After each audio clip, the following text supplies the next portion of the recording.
जड वगैरे काही नाही। लोक प्रचंड प्रमाणामध्ये नाराज आहेत। घराणेशाही हा एक मेन मुद्दा घेऊन लोक या मतदारसंघामध्ये जागृत झालेले आहेत। मागील 15 वर्षे तटकरे परिवार या मतदारसंघामध्ये कार्यरत असताना आज अशी वाईट अवस्था आहे की श्रीवर्धन, म्हसळा आणि तळा ही तिन्ही तालुके दुर्लक्षित झालेले आहेत। या भागातील कुठल्याही प्रकारचा विकास झालेला नाही। रोजगाराचा कुठला नाम निशाण नसल्या कारणाने मोठ्या प्रमाणामध्ये स्थलांतर झालेलं आहे। घरं बंद पडलेली आहेत, शाळा बंद पडलेल्या आहेत, शेती सोडलेली आहे।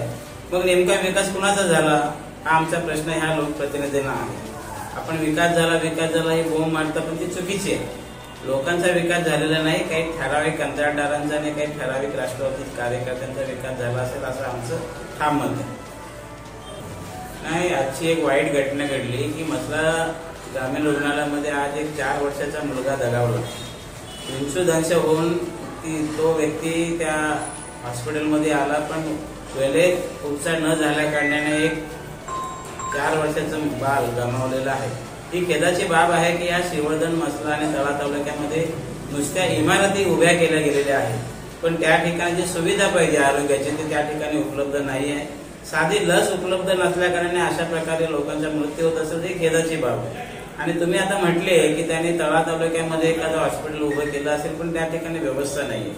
आज दिघी पोर्ट प्रकल्पाच्या माध्यमातून अदानीने CSR फंडातून एक मोठी रक्कम दिली की त्या ठिकाणी सुपर स्पेशालिटी हॉस्पिटल व्हावं म्हणून, पण त्या श्रीवर्धन तालुक्यातील तो हॉस्पिटल तटकरे साहेबांनी रोहामध्ये वर्धा चॅरिटेबल ट्रस्टच्या नावाने सुरू करण्याचा संकल्प सोडलेला आहे। म्हणजेच तुम्ही ज्या तालुक्यामध्ये दिघी पोर्ट प्रकल्प आहे त्या प्रकल्पाला अनुषंगाने जी काही सुविधा त्या तालुक्याला उपलब्ध व्हायला पाहिजे ती तिथे उपलब्ध न होता तुम्ही तो प्रकल्प रोहा तालुक्यामध्ये पलवल्यामुळे त्या ठिकाणी लोकांमध्ये प्रचंड नाराजी आहे। आणि तटकरे साहेबांचा हा जो मनमानी प्रकार कारभार आहे तो अतिशय दयनीय अवस्थेमध्ये लोक याच्यावरती चर्चा करतायत की तटकरे साहेब कधीही जनतेला विश्वासात घेऊन कुठलं काम करत नाही।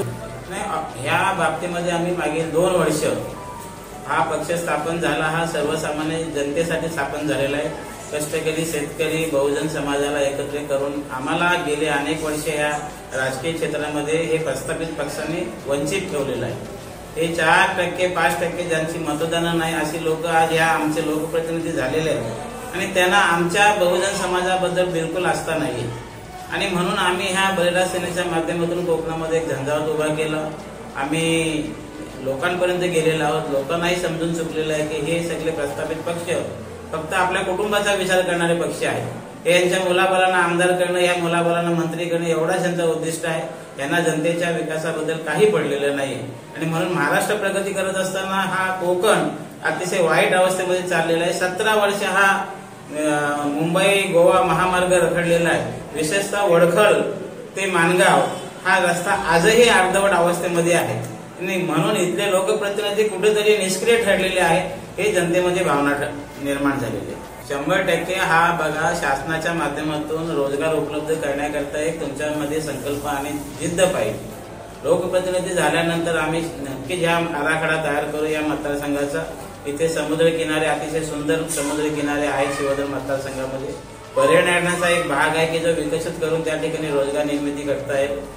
याच्या व्यतिरिक्त छोट्या MIDC आम्हाला या प्रत्येक तालुक्याला निर्माण करण्याचं आमचं स्वप्न आहे। त्याच्या माध्यमातून युवकांना रोजगार मिळाला तर इथली जी घरं बंद पडलेली आहेत ती घरं पुन्हा रिव्हर्स मायग्रेशन करून आम्ही ती घरं आणि इथली शेती पुनर्विकास होईल याकरता आमचा एक चांगला आराखडा तयार आहे। आम्ही पक्षाच्या माध्यमातून सुद्धा याचा आराखडा तयार केलेला आहे आणि भविष्यामध्ये जनतेला अपेक्षित विकास करण्यासाठी आम्ही काम करणार नाही। मतदारांना हेच सांगायचं की बाबा 15 वर्ष तुम्ही एका पक्षाला एक हाती सत्ता दिली, त्यांना मंत्रीपद मिळालं, त्यांना खासदारकी मिळाली, त्यांना आमदारकी मिळाली, सर्व मिळून देखील आपल्या जीवनामध्ये काही परिवर्तन झालेलं नाही आणि म्हणून जनतेने उठाव केला पाहिजे। जनतेने बदल घडवण्यासाठी, परिवर्तन घडवण्यासाठी काम केलं पाहिजे आणि म्हणून मी बलिदान सेनेच्या माध्यमातून बॅट ही निशाणी घेऊन या निवडणुकीमध्ये उभा आहे। लोकांनी मजबूत बॅटिंग करून मला विजयी करावं असं नम्र आवाहन त्यांना करत आहे। रोजगार निर्मिती हा माझा प्रायोरिटी असेल आणि जो शासकीय निधी मिळतो आमदार फंड म्हणून हा साधारण 5 कोटी रुपये वर्षाला शासन आपल्याला उपलब्ध करतो।